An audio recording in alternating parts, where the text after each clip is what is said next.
Hi everyone, welcome to Amplify. This week we're finishing up our series called You're Welcome at the Table. We've been talking about how Jesus breaks down all barriers and welcomes everyone to his table, no matter their race, their ethnicity, their physical or emotional abilities, their socioeconomic status, their sexual orientation, or their gender identity. We've looked at a lot of scripture over the last couple of months. Scripture that's often used by Christians today to exclude, to harm, and to other people. And we've seen how that same scripture, when interpreted within its historical and cultural context, might not actually say what we thought it said. When we use a Jesus-centered lens to interpret scripture, we can see the trajectory of scripture leading us toward radical love and inclusion. If you missed any of our previous discussions, you can find them on our Amplify channel, youtube.com/@AmplifyGathering. This week, we want to bring together all that we've learned about Jesus and his radical love and inclusion by hearing from our favorite pastor from Austin, Texas, Pastor Zach Lambert from Restore Austin Church. This message, called Wholehearted Postures, Inclusion, is from the Wholehearted Postures series. You can find it on their website at restoreaustin.org. I love this message because Pastor Zach takes us through my favorite parable of Jesus, the parable of the prodigal son. It's my favorite parable because I believe it gives us the clearest picture of who our God is and how he feels about all of us, his image-bearing children. I hope you can head on over to restoreaustin.org and check it out. It's a perfect way to finish up our series. Who's welcome at Jesus' table? Absolutely everyone. We don't get to decide who can come to the party.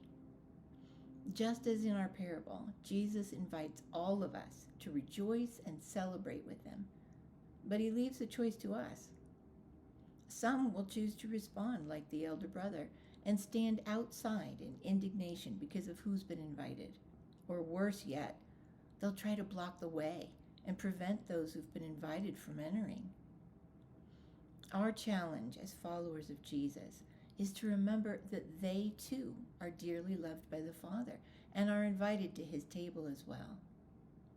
I love the image Pastor Zach gives us in this message. Jesus always goes to the side of the marginalized and oppressed, the younger brothers, the tax collectors and sinners. But he doesn't exclude the Pharisees, the elder brothers. He doesn't make them the enemy. Instead, he invites them to see things differently and join him at the table. If we truly trust in our Father's love for us all, we'll rejoice over his guest list, no matter who's on it. Fling open the doors and invite everyone in, grab some more chairs, and make room for everyone at his table. Here are some questions to consider this week. What are your thoughts about Pastor Zach's message in the parable of the prodigal son? Before he returns home, what does the son believe about himself? How does the father feel about his son? When does the son realize this? As Christians, how does this impact our message and the good news we speak? What is the significance of the elder brother refusing to go into the celebration? And how does the father's response challenge our thinking about the elder brothers we know? And how does this parable challenge our thinking about who God is, how he feels about us, his justice, his inclusion, and his forgiveness?